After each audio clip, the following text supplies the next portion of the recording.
when it comes to that support meta. I hope so too, because I would love to see support brand come back into play. Nunu, red side banned once again. I told you we might see him once today. Yes, might see him definitely, maybe not. Tom Kench was the other ban that we saw in game 1. And we love that. Yes, I'm not a huge fan of seeing Tom Kench despite players who are good on them, but join my little cult over here of hate Tom Kench. I'm on board. Kalista once again taken off the table, so those power picks. Yes, so the big S tiers right now, if I can remember all of them in my head at the moment, like Sejuani, Kalista, Azir is up there. We still have Ryze and Zoe, which would be considered very high tier picks that you should look to remove in most of them. Top lane wise, I don't think there's anything you specifically have to ban every game. Because it is very open. There's some tanks, on Cho'Gath, or a little bit weaker. There's still Gangplank if you want to play pure late game. There's AP carries like Vladimir. And Camille is a champion who's also very strong. Both of these top laners love Gnar. Both of these top laners enjoy playing that champion, Ruin and Prophet. Remember that Betsy last week played the Azir, the Veigar into the Azir. And with Ryze being banned away, they could leave that mid lane pick to later if Blanc decides to go Azir. If they really wanted to pick the Azir, yes, they can do it. They can also take Azir for themselves if they want to when they ban Zoe and the Ryze. Again, unless they really want ROCCAT to pick it and they're kind of showing it. Oh, that's another one of the S tiers down in the bot lane. Good ban by ROCCAT. Fantastic in the current game. And of course, a Momo is left open. Then you gotta grab him first. No, it's the Dark Child video that came out, not the Sad Mummy video. You're getting your characters I'm in your a few videos, years behind. You are a few years behind. Maybe that's why you think brand is a good thing at the moment. Dude, he's really good. Let's see, it would be awesome if it actually happened this time round. Azir, don't overthink it, Trevor. Locked in. You're thinking they're gonna bait this and pick the Veigar. I just wanted it. That's all I wanted was the Veigar again. Get the baby cage in there and stack that AP. Blanc can also grab that if he wants to. Galio is open in this game, and he's actually been banned a lot. Last week we saw him banned in 6 out of 10 games, if I remember 100% correctly. He was banned in the last game, and teams have figured out that Galio is still fantastic when it comes to applying pressure to these side lanes, and his team fighting is very good. So when you pick things like Caitlyn, you could go Galio with it. Tom Kench is still up as well if they wanted to go for that bottom lane. Nope, Galio instead. Heaq, by the way, played one game of Caitlyn, unkilled 3-0-8. And there is that Galio. Are you expecting it to be in Blanc's hands? Yes, I am expecting it to go towards the mid lane for ROCCAT. Gnar still available, as you highlighted before. The best pick for both Ruin and Prophet. It is locked in instantly by Ruin, not risking, ROCCAT picking that and then banning away to the counters. Runs the risk or potentially runs a counter pick? He could try and run the Jayce, but I'd rather see the Camille from him in top lane. But I think right now, if you are ROCCAT, the Zac pick is also something you have to look at. I don't think maybe they have to grab it now. So I think Camille, as I said before here, is a better choice for me than Jayce, because I like Camille more in a team fight. Right. And you will get to team fights eventually in this meta. Yeah, no doubt about it, especially if you have that Galio mid lane. Can come jump up, help out, and it is locked in. So, ding, another great prediction. Where do we turn to phase 2 bans? I do have to say this meta where we have roughly the same picks every game. Throwing out just 2 or 3 champions means you are most of the time fairly correct. I will predict a Giants Zac ban in this one here, and then Memento will grab the Jax jungle. Now doing it very early to make it harder, a challenge. Okay. Or Giants just ban the Jax jungle as well. Okay, so they got the option for both. 80 carries on red side has been the ban flavor of the day. Varus removed from the pool. So Steeelback will not have access to Kalista, to Varus, to Kog'Maw. We know Ezreal has been hit pretty hard, because reminder, if you've just joined us, we're playing on patch 8.2. Oh, there we go. There's the Zac, so now you're looking for either the Jax ban, or I'll give you an opportunity to add another. What else could they ban? Could also look for Kha'Zix, but Memento's Jax was very good last week when we saw it. I still have to, of course, always consider Kha'Zix despite the nerfs to him. This patch still deals a ton of damage if you need a carry jungler for yourself. And Tom Kench gets banned away, meaning ROCCAT could grab the Braum in the first phase, get a super good bot lane setup, have the Galio mid as well to further back that up, and then get a superior support pick, seeing as it's Tom Kench and Braum typically traded. Are we seeing a whole lot of physical damage on the side of ROCCAT? Could this open up for a brand support to help out the AP? Hey, I mean... I know Galio does some AP damage, There's the Jack spam. There we go. All right, so far so good. Galio does build a lot more AP now than he did when we saw him at Worlds, so they will get some magic damage coming in from him.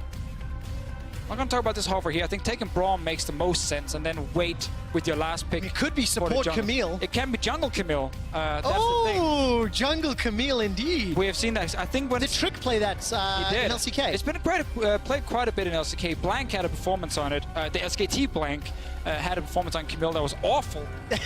Just like yesterday.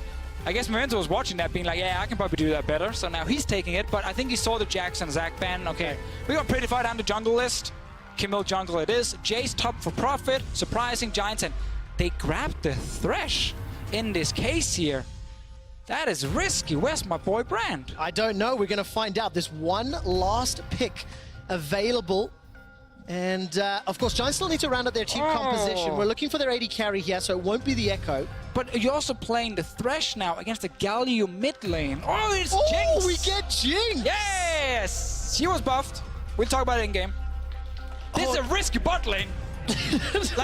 But that's why you got the Lantern. Yeah, and then they have to hook into traps, and you have a great gang setup, and in that case it makes sense. But Braum, for Norskeren, his best champion, he picks it all the time. He wins all the time. 100% win rate on it. It was there. Giants could have taken it. More protection for Jinx. They didn't do it, and now he's clapping on stage. Yes, look at Norskeren. By the way, 3 games played. He averages 11 assists per game, and his current KDA is 0-4-33. Again, I didn't believe he was going to get it once they locked in the Jayce. Okay. For Giants, if Naruto Adore is not saying, buy Ninja Tabby, I think there's a problem. There's definitely a lot of physical damage on the other side. But Giants late game, Azir Jinx, amazing combination. Amazing amount of damage you can deal. Very low amount of protection in my opinion, because it's Thresh sitting there who's kind of meh when it comes to really peeling in big team fights, unless you can connect, get him into the box and then the flay slow and then you can land him out. You know, that way, yes, you can do it, but it's not as effective as a Braum. So when I look at the team fight or the comp from ROCCAT, I see a lot of ways of forcing plays early. Top lane, you're winning right now. You have a jungler who can gank very effectively in Camille and strong in duels. And then you have Galio mid lane, push Braum. I want to see proactive ROCCAT, and I want to see them especially punish first the Gnar, then the Jinx. Because this bot lane from Giants, it's so squishy and it's so hard to play early on. As we load up into the game, Deficio, I can see 4 unsealed spellbooks, and it's all in the bottom lane. AD carry and supports. So it'll be interesting to keep a glimpse on how quickly they'll make changes there. It's only less than we had in the previous game. And this is going to be very, very interesting. For ROCCAT, they put themselves together a interesting team composition, mostly AD damage. They've got that Galio that has not really showed up a lot in EU LCS mid lane, and definitely not that effectively when it was allowed through. And Deficio, there's one other thing that definitely is in ROCCAT's favor this game. They're playing against a team that has no substitutions. Do you know what that means? Their win rate is higher because when ROCCAT play against teams with substitutes in 2018 and 2017, they've lost games. Exactly. So, luckily for them, no issues on the side of Giants. It is the 5 starters. And against teams in 2018 with all 5 starters in the lineup, ROCCAT is sitting with 100% win rate so far. And you can't break those numbers, Trevor. No, you cannot. Although Unicorns of Love showed they can... Okay, they did break the numbers last game. They can go against the probability. Fine. Maybe Giants can do the same. Let's find out. Because in this game, they have Steeelback on Jinx. She was changed, buffed for this patch here. The biggest thing for her is the fact that now, when she starts ranking up her minigun, the Q, she gets so much extra bonus attack speed. It goes all the way up to 130% at rank 5. And then when she gets excited in a team fight, there is no attack speed cap for her. So she ends up running fast. She gets extra attack speed from that as well, plus the 130%, you know, coming from ranking up the minigun, the stacks, everything. There are so much attack speed on this champion. And the cap is not there to block her from just shooting non-stop auto attacks away. So in team fights, if she gets excited. And this is Steeelback's Jinx. Steeelback's Jinx, the janitor, who can stay behind, gets the first kill. And then... Hold on. You just asked about the janitor. What was that saying? When was Steeelback called the janitor? Back on Fnatic, long time ago, when it was the 2015 spring lineup, and they had Huni, Rainover with them. Steeelback was the AD carry, and he was really good at staying far behind in the team fights, move in at a correct time when people started dropping low, and then he would just clean house. So we started calling him the janitor because he always cleaned up the mess. All right, we'll keep our eyes on the janitor and whether or not he can sweep up any mess that ROCCAT leave behind. I mean, Jinx is perfect for that. Oh yes, she's designed for it in many cases. And a switcheroo to that fish bones. Fired a couple rockets onto Heaq. A small lane advantage here for Norskeren and Heaq, using Caitlyn's early power. Exactly. Jinx's laning phase is not very strong. Her gank setup is pretty good. I had a great chat to Freak about Jinx specifically, and he loved talking about how with the traps, and if you have some CC from a support, you can coordinate that very effectively with the jungler showing up, and you can try and punish the people who are pushing against you. Right. But obviously, ROCCAT, they should be aware of this, so they get vision down, they try and track where Djoko is, and if they know where he is on the map, they can push Jinx to the turret. She can't really touch Caitlyn early game. She even lost 5 AD, you know, at level 1. That hurts her a little bit more. It just makes life a little more difficult as the rest of the lanes ROCCAT are doing fairly well. Of course, Blanc, with those Winds of War, is shoving in Betsy's Azir. There's not many champions that can make Azir fall back in the early game. And here's one of them, Prophet as well. He's got himself a 10 CS advantage as he's shoving Ruin all the way back. So for ROCCAT, early laning phase going relatively well. That swing and a miss for Targamas. Not going to find connection with the death sentence, despite the fact Djoko was waiting in the wing. So those Lantern ganks are a very strong potential if ROCCAT continue to put pressure and keep shoving the lane in over and over. And if you just tuned in here to watch this game, here, two teams battling for first place in the EU LCS here in week 3. Giants and ROCCAT both 3-1, and as we talked about last game, no relic shields for AD carries. Simply due to the fact that the quest reward that gave that shield from Targon's Brace is gone, so you don't get the extra healing. Oh, sorry, the extra shielding. It means now you don't want to build it because it would just give you no Sightstone. Yeah. Doesn't make a lot of sense for AD carries. That one now is out of this world. Memento is invading on this Camille. We've seen this now in the LCK. We've seen it in a few other regions as well. I'm kind of mixed on Camille jungle because I think she's very risky. She's amazing if she gets ahead because she has great long-range CC potential with, of course, a little hook. She can fire into the wall and then fly and catch someone. Her ulti is great at creating picks because you can't get away from it. And her damage, if she gets a Trinity Force, is very high. Yeah. But all these things can be difficult to get as a jungler because you don't always get enough farm. You don't always get early kills. And suddenly, if you fall behind, you're just this really weak fighter that offers very little to your team. Yeah, well, let's see what Memento can do with it. Pressures on ROCCAT, this team composition predominantly AD damaged. Djoko already showing his face, covering this lane a little bit. Blanc, he's going for this one right now because Memento is around, but no one took the fight against him. And Blanc's build, there's a high chance it is Abyssal Mask into Morello and Omicron. Nice. As the build we get. So there's some AP damage there. Steeelback, first set of traps. Didn't do much because he goes long range, and Memento finds him. There's indeed Precision Protocol into the face of Djoko. That's going to force a very early flash. We also saw Steeelback getting bullied out of lane by Heaq, and now there's a potential dive going top. And this is why we talk so much about the Galio when it was left open, because it allows you to push and roam, just like we saw at Worlds, just like we saw in 2017, or last year, which fun enough was Worlds as well. But anyway, I just added those two. I separated them now, added them back together. 2017 Galio. Trevor, take over. Okay, let's look at Norskeren, because you haven't messed that one up yet. Norskeren on Braum, it is his most played champion, it is his most successful champion. Yes. He's got a phenomenal KDA, I told you, 0-433, and look at that kill participation. Mwah! It is beautiful. And they let him take this Braum. Now, He gets double TP in the bot lane. They're right back to push. One guy messed up and TP to the turret instead of to the minions. Does not give you reduced cooldown. That was removed in 2017. Heaq has not teleported as an AD carry for years. That's true. This is a mechanic that these players need to learn. You know, it doesn't just come that simply, Deficio. Ask me about Galio in 2017. Okay, Galio in 2017, also in Worlds. What did you think of him? Well, as I tried to say before, great pushing and roaming, good to play around a winning top lane or winning bot lane.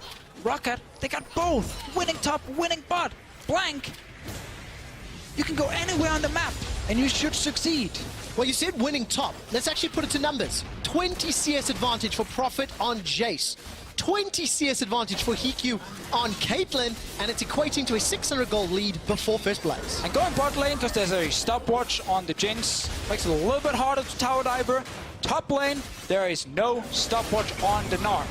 You can set up ganks from Memento, dives from in. Oh, Ruin! This could be problematic. Memento's still got Thresh available. Yeah, Galio ultimate. Not going to be enough just yet. Prophet decides to re-engage. Betsy's joined the fight, but the Cataclysm's down. Emperor's Divide buys time, and Giants turn it around despite the early game strength. And it's Ruin starting the fight here. So much confidence. Going in 1v2, knowing backup is arriving, and he gets Prophet knocked into that wall. Then backup shows up and they get the first kill. That was also the first Galio ulti used. It was nerfed a lot in terms of cooldown. Early game, every single ult needs to work for you if you really want to cleanly snowball the game. And first one is a failure because it's used defensively here. Look at Ruin, man, knows Mega Gnar is coming, knocks Prophet into the wall. He calls for Blanc to show up, but there's nothing they can do because Memento is low. He can't really rejoin the fight. And that's now not only the kill for Giants, but also a big cooldown gone. Oh man, ROCCAT, all of that goodwill from that team composition. Now, if there is one minute benefit, it's that Djoko was the one that picked up the kill. So, you know, Ruin and Betsy, slightly less gold in those matchups that they're in at the moment. You're really looking for the positives. You know what? My glass is always half full, Deficio. And Giants... Should drink some more. I will do my best. Giants, theirs is definitely a little more as they get to 10 minutes. And they've got themselves first blood on the board, despite being in CS deficits. All right, game has a very brief pause. Dramatic pause. Tension builder. As we can see, it is on the side of ROCCAT. We'll get that Blanc doesn't understand. His ulti's on cooldown, yet his team doesn't have a kill. Something has gone wrong in this game. Oh man, it's like the old Shen narrative that we used to have. The first ultimate has to work, has to be for a gank or, you know, a play in a bottom lane, for example. Because if you look at the late game for ROCCAT's side, Jayce, Camille, like two squishy champions in late game team fights. Galio, in terms of damage, it does drop. His ratios were nerfed quite a bit after they were crazy right after Worlds when we buffed the Q damage and people would like one-shot with AP Galio. Those ratios, they got smacked right back down into the ground. So ROCCAT's late game team fight is much, much harder to execute with all these squishy champions and a mid laner that really excels in the early to mid game compared to Jinx and Azir on the other side. It's really only the Thresh I don't like in the late game. For Giants, everything else is great scaling. So ROCCAT, they are the team we're looking at to make the plays. And they were kind of setting up for a top lane play, but then they backed away. And Ruin suddenly smacks Prophet into the wall and wins that first fight. Well, very quick update. It is FPS-related issue on Blanc's computer, so we are investigating that at the moment. We have a few in the back if we need to swap them out. And the PC is being rebooted, so once we get them back in, we'll take a glimpse at how that performs. And let's go back to that Thresh for a moment, because Targamas on Thresh, we've seen he's already got Boots of Mobility, first item back. He's never going to leave the lane. Never going to leave lane, never going to move, but we've seen those defensive Lantern Threshers where he's sitting not necessarily in the team fight, just holding that Lantern out in case the Janitor, aka Steeelback, needs that taxi to safety. That part makes sense, but Thresh in a lot of team fights, if you don't 100% execute him, he becomes what I like to call a jack of all trades. Right. He's not the greatest. Master of none. Definitely master of none. He doesn't excel the most at, you know, protecting his backline or engaging fights, and he can be, in that case, difficult. So I like to see him when he's used very proactively in the mid-game to create picks. You roam around. The Lantern is amazing as a jungler. If you're face-checking something, you can Lantern out. So with the Moby Boots and the TP, those things kind of make sense. Right. But he's sitting under his turret because they're picking a really weak 2v2 lane. Yeah, really difficult situation, and of course ROCCAT's early advantage. Now, was this a risky invade that ended up getting turned around, or what do you make of it? I mean, I fully understand the invade because they had Galio ulti ready. The problem is that mid wasn't denied in terms of moving. So Betsy just kind of walked past Blanc and said goodbye, and then he walked up to join the fight. And Memento was only level 5 in this case, so I wouldn't call it a completely insanely crazy invade, but because Betsy was allowed to move in early and Memento couldn't take a fight as he took a lot of damage on the way out, right, it ended up backfiring, and good reaction from Giants. Yes. The man that was on your screen there just on the right-hand side, Djoko, the recipient of the kill. He got first blood secured, and of course that was onto Profit. Just as an update, the PC has reconnected, so there'll be a unpause, check the FPS, make sure it's running, and if everything's running smoothly, we'll continue with the game. But this is where we have to remind everybody that the top of the European table has several teams at 3 wins and 1 loss, and whoever wins this game will temporarily be king of the hill, temporarily be the #1 undisputed team in Europe until other games are played. Exactly. Yes, because we have ROCCAT, Giants, Misfits, and Vitality. Yes. All 4 teams sitting at 3 and 1. The next game after this one is match of the week. Vitality against Schalke. So, Vitality, of course, want to try and even out the score after we see who grabs first place between Giants and ROCCAT. And so far in the game, it's a good start from Giants' side with the comp that wants to scale. They got that first blood. We're waiting to see if we can get back into the game or if I have to go on stage once again and deal with that PC. The question is, how much will these CS deficits impact the game, right? Like, as we quickly jump back in, approaching 10 minutes, ROCCAT plus 20 in the top lane, plus 20 in the AD carry. Yeah, Trevor, but look, Galio ulti is ready. Entrance. He's moving, they're going bot lane, they can kill the Thresh in just a matter of seconds. Oh, he was stepped on the trap! On the trap! You made it too easy! Where's the Hextech ultimatum? Let's Memento go! is stood right on top of a ward. Giants knew the gank was coming, and it is thwarted. Also, Blanc was cut off. Djoko and Betsy moved towards the river. Blanc could not run down further. Great thing for Blanc that he has an ulti he can use that makes him fly down into the river, and he can't get into or stop then on the way down. But because Giants stepped away from the turret, ROCCAT didn't get the tower dive they were looking for, and that means this turret is still very healthy in the bot lane. The Jinx is just farming right now, Trevor, and the Galio ulti is still ready but not used. Oh man, the tension is building. Even gold game after 10 minutes, and despite Targamas actually stepping on that Yordle snap trap, it didn't cost him his life. It could have, but let's see whether or not Profit's life is at risk. Teleports available for Norskeren and Heaq. Ruin and Djoko jump inside the pit of the Cataclysm. TP's everywhere! Profit Norskeren joins the fight, so does Blanc. Now Blanc's going to run for his life. The shield of Duran comes down. Taunt Subtle reduces the damage, but not enough. Now that's a run away from Djoko. Everybody else joins the fight. Betsy comes in with the Emperor's Divide. That's another for Giants. 2 of them. The teleports have been used to throw themselves at Giants. Finally, ROCCAT get one on the board. It's in Memento, but it's at the cost of his life, and Targamas secures the 4th for Giants. And it's Giants once again with their proactive play. It's Djoko once again, the man who's there to take the fight. 2-0-2 on this Jarvan. Bot lane Steeelback gets a ton of free damage with this Jinx here on the turret. So much attack speed already by ranking up that Q in the early game, and 4-1 in kills for Giants. They have the scaling. The Jinx is not getting shut down. 3 assists for the Azir. It's a great start. Let's see the play again here. So Djoko goes for the kill. There's a TP coming instantly from Norskeren and Blanc. So Blanc's not using his ulti right now. He's not moving up to try and getting ranged ult. He just channels instantly with TP. Means he joined too late. Duration or the channel time takes too long, and Targamas just kind of matched it and said, you know what? We're going to be 5 people or 4 people now. That's enough to win the fight. Steeelback even wants to be part of it. He shot a rocket somewhere. I think it hit Heaq in the butt. Well, at the end of it, Giants come away in a better position. Multiple teleports used. By the way, 4 members of the ROCCAT squad have teleports. 3 of them are on cooldown. And ROCCAT, despite being 3 kills behind Deficio, it is still only equating to 800 gold. But surely these kills for Giants is it's fantastic. Gonna set them up well going to the mid game. And even better, during the fight, then Blanc tried to use his ulti to save his teammates. So once again, it's on cooldown, and it didn't give anything over to ROCCAT.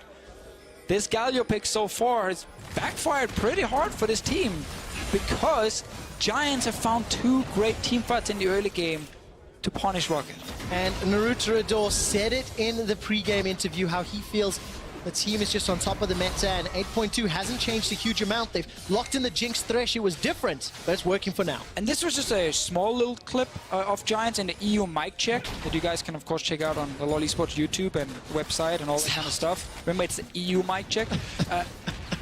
I noticed how calm they were in the communication. In the middle of a team fight, no one's screaming anything. They're just very quietly being like, oh, don't step on a trap, that's not smart. He didn't know it was there. But they're like very easily being like, quick, go for this target. 2 seconds later, no one's talking. They go like, okay, now this target. And I was like, that's clean, man. And every member seemed to be on the same page. And we're seeing them once again all react instantly. Djoko's in trouble though, because look at the ROCCAT response. 4 members looking to surround him. Goes golden with the hourglass. A heroic entrance. Lantern needs to be clicked. Hasn't been clicked yet. Finally, Djoko gets out. The box is put down to buy some time. Gets a cataclysm out. Will not be enough to save more than his life for now. Summon a heal for Targamas. Flash forward from Heaq. The flay will not delay the death, and ROCCAT find 2. Okay. Once every game, Djoko will have a random invade behind the enemy lines when his team can't help him, and he dies. It happened right now, just when I got to talk about how they're all on the same page. They died. And does this mean town first blood as well? Yes, there's not enough damage anywhere else. Djoko! Oh, that was so unnecessary. All right, where does it put us in the state of the game with ROCCAT unlocking the top tower and getting 2 kills now for Heaq? That gave such a big advantage for a team that was down 4-1 in kills, had not been able to use the 2 first Galio ultis to get anything. This one was successful for Blanc's side. Ton of damage in the mid lane. Bot lane tower is still alive. ROCCAT almost gained 2,000 to 3,000 gold off of 1 random invade from Djoko. Oh man, monumental turnaround. It's 1,000 gold advantage. What is he trying to do? Let's look at the minimap. His mid laner is not even in the mid lane yet. Oh, showed in front of the zombie ward. But still, making this play here is so risky for him. Wait for your mid laner to be back on the map and push out his lane so you can actually move with him. You're against a Galio. Yes, a Galio who's not been able to use both ultis properly, but still, you're against a Galio who can just join from the mid lane. He got punished so hard for a play, but there really wasn't any reward for him to get. I call that a 1% your favor, 99% the enemy favor play. Don't take those plays in solo queue. They're not very smart. And even less so on the LCS stage, because just after 16 minutes, as I've already mentioned, ROCCAT now maintain the lead. Look, plus 23 CS in the bottom lane, still around 15 in the top lane. But Betsy, because he's had a little bit more alone time in that lane, is out farming Blanc. Which is very true, and an important part for him, but Blanc got rank 2 ulti now. Heaq at the moment, getting close to that Infinity Edge, and we're still fairly early in the game. 2 kills and a lot of farm on Caitlyn. And Memento's Trinity Force is coming along nicely, and that's what we talk about, how this Camille, if she falls really far behind, completely useless. Just goes in and dies, barely does any damage. But if she gets Trinity Force, and most likely Sterix later in the game, her damage is against squish targets in the backline, and the fact she can keep them in place with the ulti makes her a very strong backline diver.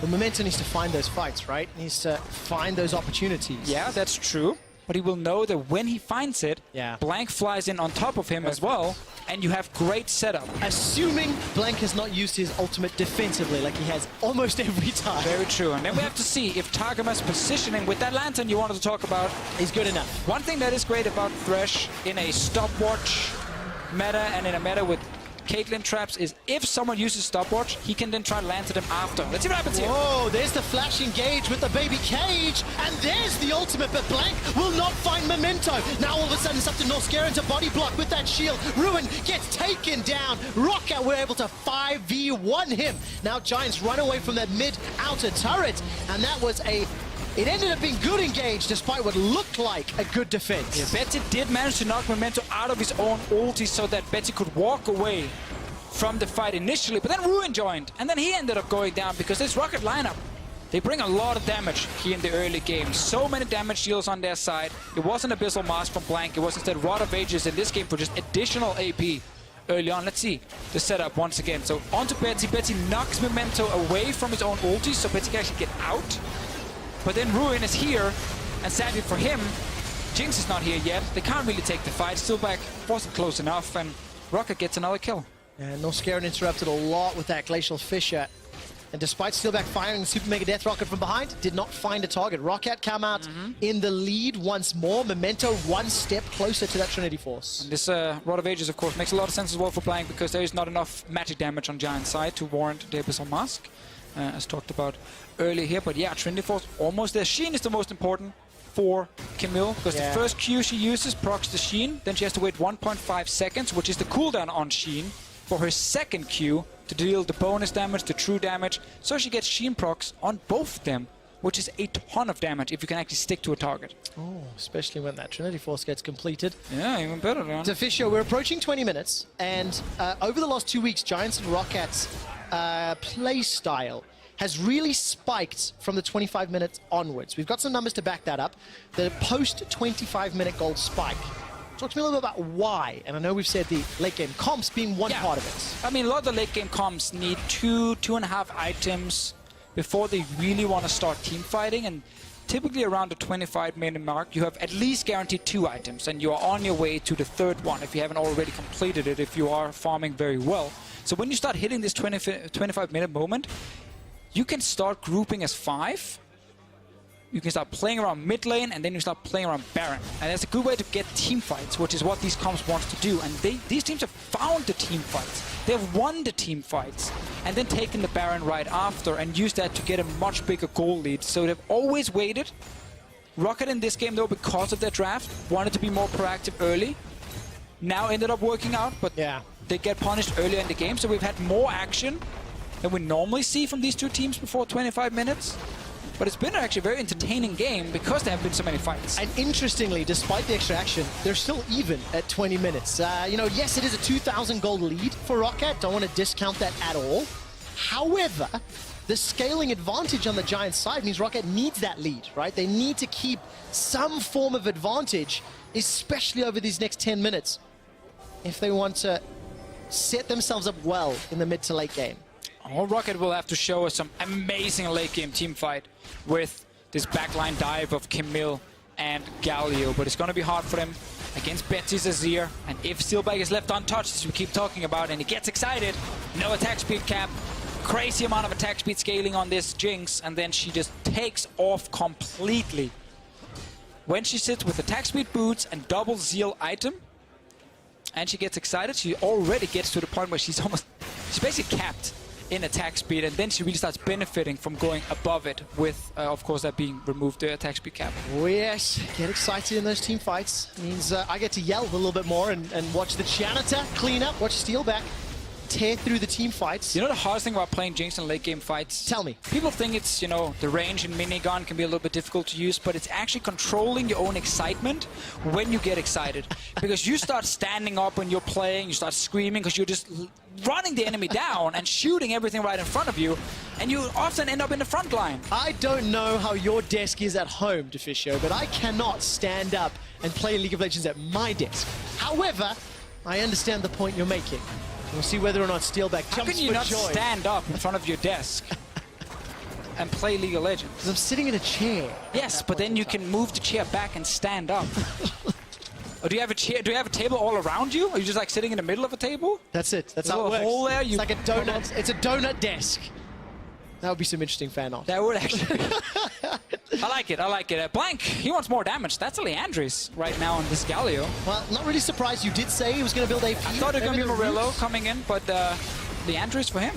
And I get some more poke from those Winds of War. We caught a glimpse of Heraldina being summoned in the top lane. I would have preferred the Leandris. Sorry, I mean the Morello. The Morello option. I do like the CDR as well. Is there a reason other than the CDR that you like it? I mean, 100 AP, always great for you.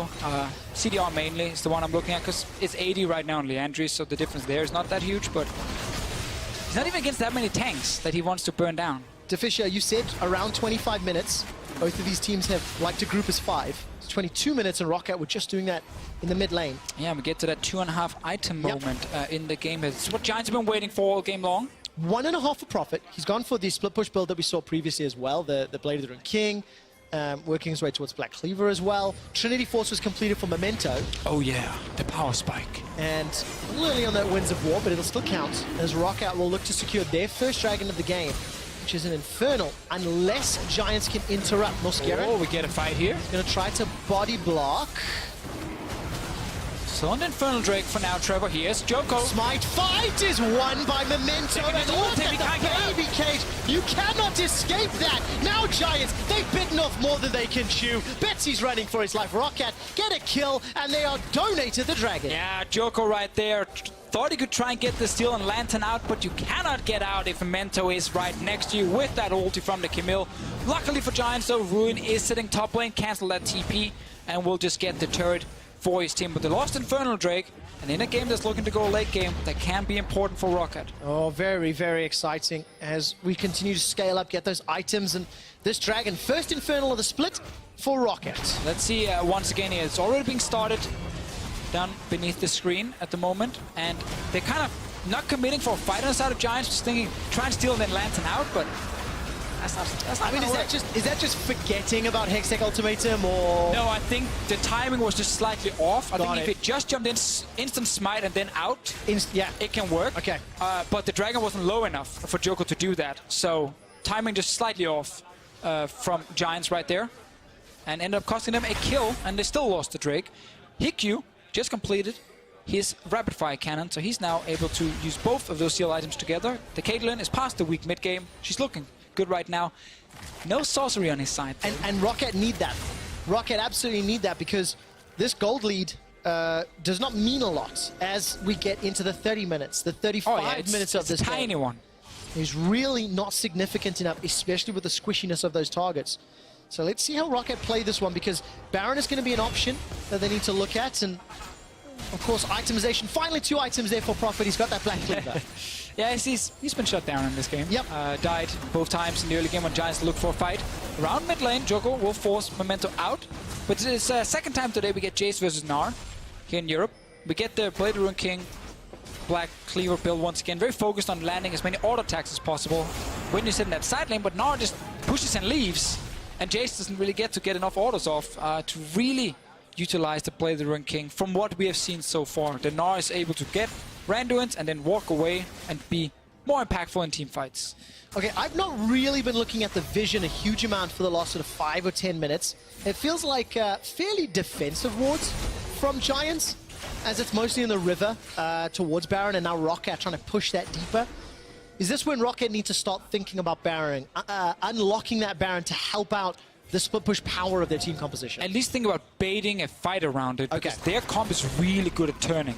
When they're sitting at Baron here, you have Memento who can hook onto a wall and then fly out and reach the back line. Blanc can follow with his ult or flash over a wall near the Baron pit with the taunt from Galio. So their comp is really good at doing that, and Profit can win side lane like this to get a bit more pressure on the map. All right, good damage shutdown. Profit's going to continue chasing. Memento's coming. Memento's looking for the chase. That's flash for flash, and Memento flies forever. Ruin's not going to be able to escape this one. He's shut down by Memento. While that chase was going on, so the stats dropping down on your screen. Giants and ROCCAT are the second and third best teams at controlling Baron, securing more of them and conceding fewer. And we'll see who's going to get the early advantage now. ROCCAT, 6 kills to 4, 2,000 gold up. And they're taking control ever so slightly of this game. Need a lot more control wards, though, if they want to control this river here, because Giants are not only sitting with their current wards, there's some zombie wards in there. Freddy would be disappointed. Freddy's backstage right now, probably destroying his notebook, because it clearly, the only thing in it at the moment is control wards, and the team's not listening. Look, his mid lane has a Doran's ring. What is this? He's going back now. He can sell it. Okay, we'll see. We'll keep an eye. Come Blanc, on, sell Blanc, it. He cancelled the recall, so Blanc hasn't gone back just yet. Okay, but when he goes back, yes, we need to see if he sells the Doran's ring, buys a control ward. If that happens, then Freddy is coach of the split. Okay. A mid laner selling an item to buy a control ward. Okay, well, control ward just picked up by Profit. Memento, Norskeren have theirs as well. I think Heaq, I'll let you keep that stopwatch, because you need to stay alive in these team fights. So remember again, ROCCAT's ability to turn in this little area near the Baron with AoE taunt from a Galio, with traps from a Caitlyn. Norskeren's ulti is amazing in these small little areas as well when you're walking to stop them. So I really like how ROCCAT are now doing this. Started and get ready to turn for fight. Okay, Memento's does not have flash available. He used it to kill Ruin a little bit earlier. Ruin also is Mega Gnar. So if he starts to teleport, it's going to be running out of time. He's going to get tired. The traps are so important. Memento is down. That's the team fight Giants wanted. Norskeren goes golden with the stopwatch and ROCCAT are running for their lives. Norskeren's down. It's a double kill for Betsy. Steeelback is excited. He's got no more targets to hit. The Giants, they've got themselves a gift-wrapped Baron. ROCCAT need to pull something magical if they want to steal this. Blanc is around here with Profit, but they're backing away. The traps from Steeelback stop Memento from getting close enough to ult onto him and get a Galio ulti right after. The Jinx traps. Not here for damage, here for utility at the moment. Man, those Flame Chompers, game-changing. Giants set it up and they take the Baron at the end. So it's good that Giants are coming from this side here with Djoko here on the left side, so there's a little bit more of an opening to move into. Then notice here, Memento wants to jump out, hit onto Steeelback, and then get a Galio ulti, but the traps stop him. And Steeelback didn't even get touched in the early start of the fight.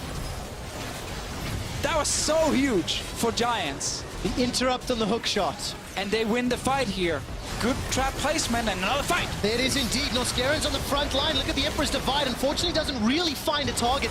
Norskeren has been shut down. It's Targamas that gets the kill credit. The dunk comes down to Profit's head. He's going to try hop out.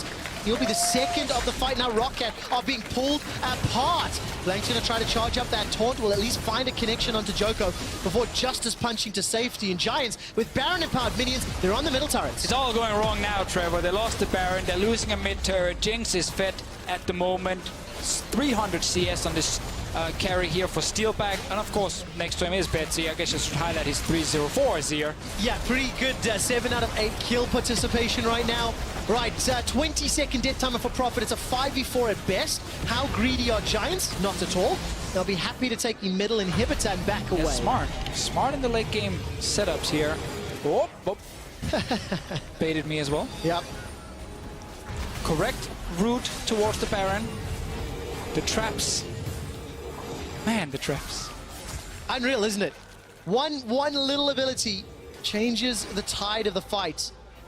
And this was, of course, the start of that mid-engage that we didn't quite catch. Memento actually flashed in right there, but ended up getting ulti on Djoko, really not the target he wants.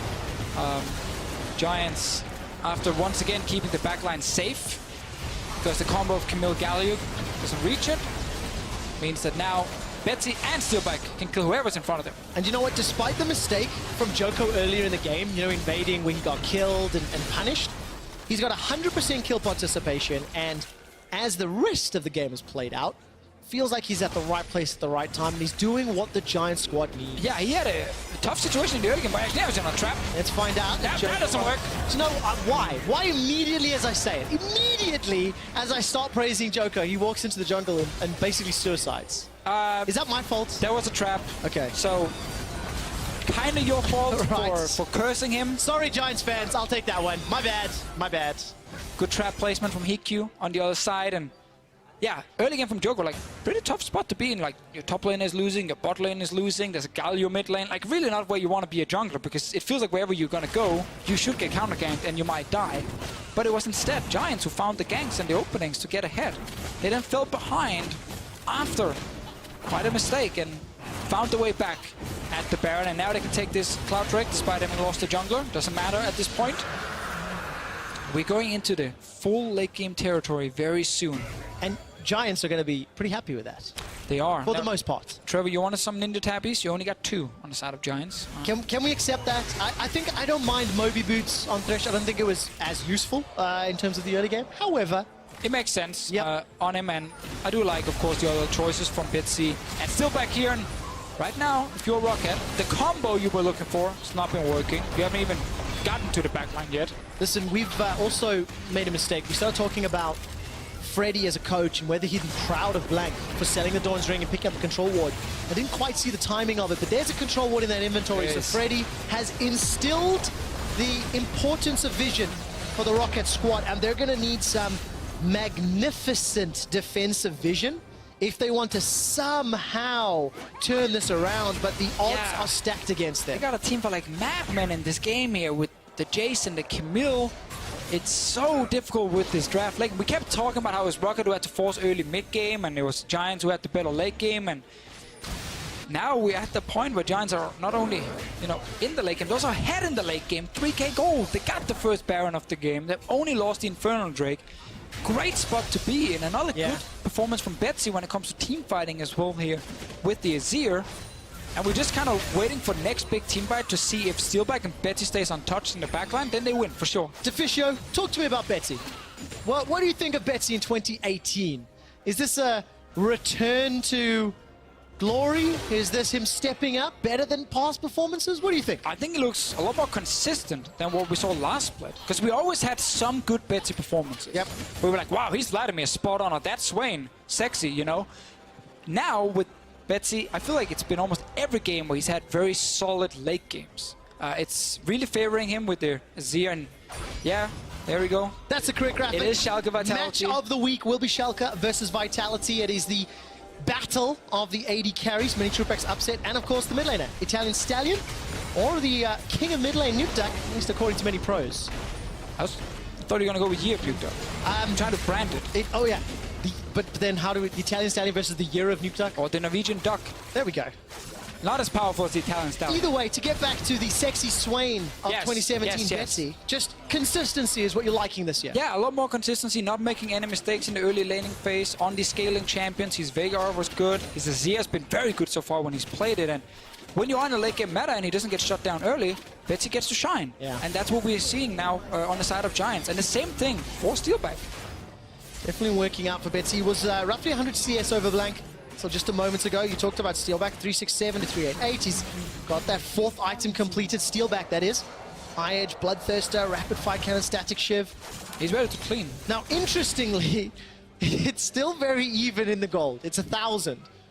But the composition, the way they synergize. Yeah, it's in Giants' favor. It adds value that is not apparent just by the numbers on your screen. So we're looking at Memento and see if he can do anything. But this is again the problem with jungle Camille, is now that everything kind of slowed down for him, he's still trying to get to the Sterix. Yeah. So he wants Warrior 24 Sterix, but that's fairly expensive for a jungler with 35 minutes in. And he's not there yet, so he's extremely squishy in the fight. Let's see what happens here. Ruin and Prophet. All right, Ruin's about to make a Gnar out, but will he survive long enough? Yes, is the answer.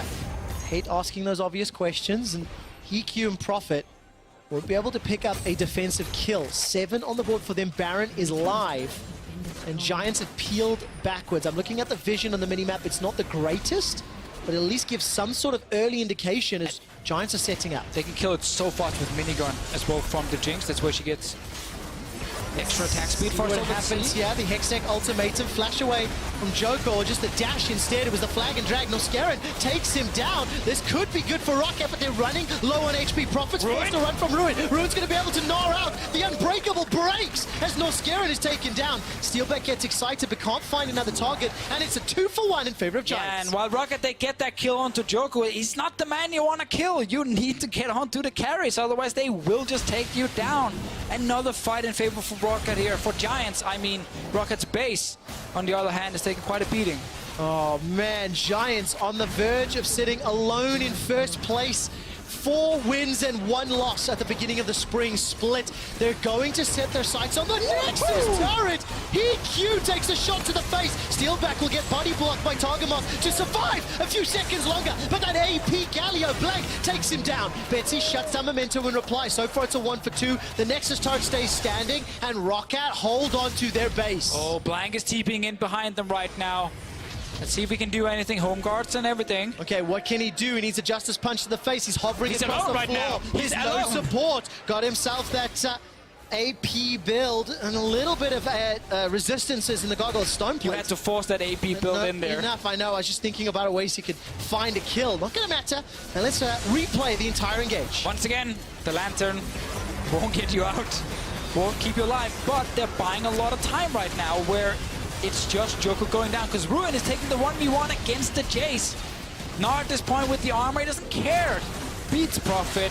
Steeelback gets another kill on Norskeren. That's going to be Baron for the team, and there's plenty of your Giants. Actually went straight for Inhib instead. Baron is still alive. I tried to bait the viewers right there. Oh, man, but it's ROCCAT in the pit. Are they starting this? Are they trying? Oh, it's actually ROCCAT doing that. Man, this is going to be the Djoko's around. The slowest Baron ever. He sees them. Come on, Justice Punch and Dash. Oh. Wow, really? Using the ultimate to get out instead of the E? Guess it must have been on cooldown. I thought there was further, so that's actually a really big cooldown to use for Blanc. The hero's entrance becomes a defeater's retreat. So ROCCAT are now continuing to defend their base. Super minions in the middle lane. And now Giants could go for Baron if they want to. They look for the fight instead. Well, shows you how much I know about Galio. E will not go over terrain. That's why I needed to use the ultimate. Justice Punch to the face of Djoko, and Prophet's coming in from the side, getting excited. He's excited. Where is Steeelback? He wants to clean. That's a rocket to the face. Heaq going to get tagged down, and Steeelback continues to chase out. One more shot. Not going to be the triple kill. Instead, the Heaq ultimatum comes down. Betsy and Ruin, they close out the team fight. Naruto is ecstatic with his boys. And Giants are in the base. They need to push a few minions first before they can get to these next turrets. They have Steeelback right here. He can kill them in just a few seconds. Giants with another great late game, and it all started at that Baron fight. Now, Deficio, you talked about the team comp, you talked about the value that it would bring, and Giants just demonstrated it. One last kill onto Prophet after the GA gets popped will round out Giants' siege. They take down the Nexus turrets, and Giants take first place with 4 wins and 1 loss. What a great start for Giants, and once again, they draft a very strong team fight comp. They get to the late game, and then they punish mistakes. And they win the late game fights, and they suddenly get themselves in an advantage where it's almost impossible to lose with the draft they have. That Baron fight was so important in this game. Should be rewatched for sure to see what could Memento have done different. Was there a way for him to reach Steeelback right there? The traps came down in the middle of the river. It wasn't even like a little area where you couldn't avoid them. It was in the middle of the river. Memento was also seconds away from having his flash cooldown available. How different could it have been if he was able to flash then hook shot, for an example? Because we got to see multiple times when they jumped onto Djoko. What happened when Camille ulted, the Galio ult came in, Djoko couldn't get out. That would be a kill. Even easier against the Jinx. But that doesn't matter because the winners, they get to write history. Exactly. And what I like, ROCCAT tried the composition. Unfortunately, in the mid-game, it faltered. And all credit to Giants. Their response, even with the few mistakes by Djoko here and there. Oh, that one behind enemy lines. Their team fights were fantastic. Steeelback, the janitor, is back. Betsy scaling into the late game, and Giants 4 wins, 1 loss, currently hold first place. One other team has the potential of joining them today, whether that's going to be Vitality or Misfits. Both of them could, in fact. But we need to see who will continue this win streak. And once again, we get a Giants team where the coordination is on point when it comes to winning these fights. Early game, looking for the kills. Again, it was just a Djoko mistake that set them so far behind. Completely unnecessary. Everything was actually going just fine before it. So overall, good performance from Giants. So fun to see a team that no one expected anything from sitting at #1. Surely, people will start taking Gnar away from Ruin. It would be a pretty good idea now, to do that. It's not only the champion. Ruin as a player has been showing up. This is another game. We didn't speak a huge amount about him this game. I know I did last week. But he was there at the right time. His Mega Gnars were always on the right target. And despite having a counter matchup, he came away well in the mid-game. Yeah, I mean, again, they won some of the early fights around topside. The Galio mid, which is a super strong pick at the moment, didn't mean anything for ROCCAT's early snowball. It wasn't until they caught Djoko they got an advantage. So ROCCAT actually had a fine setup. Yes, yes. But the it comes down to execution, traps. those little mistakes. Listen, those traps is what allowed Giants to win. You guys at home, let us know who you think your player of the game was. Our analysts have nominated the following 3 players: Djoko, Betsy, Targamas. Head over to Twitter, look at /LOL eSports, and then vote on the poll. You actually have to go vote on that poll. We will announce the winner after the ad break. If you were to vote, and do not take his opinion as what you have to vote. If you were voting, who would it be? Betsy. Betsy? That simple? Betsy. I would say Djoko. I think he had a great game. You just can't forgive the behind enemy lines? He had the big mistakes. I'm going Betsy. Okay, that's it. Can't forgive behind enemy lines. Don't trust him. Vote for Betsy. Coming up next, we look towards our match of the week as Schalke take on Vitality. Will it be year of Nuke Find out after the break.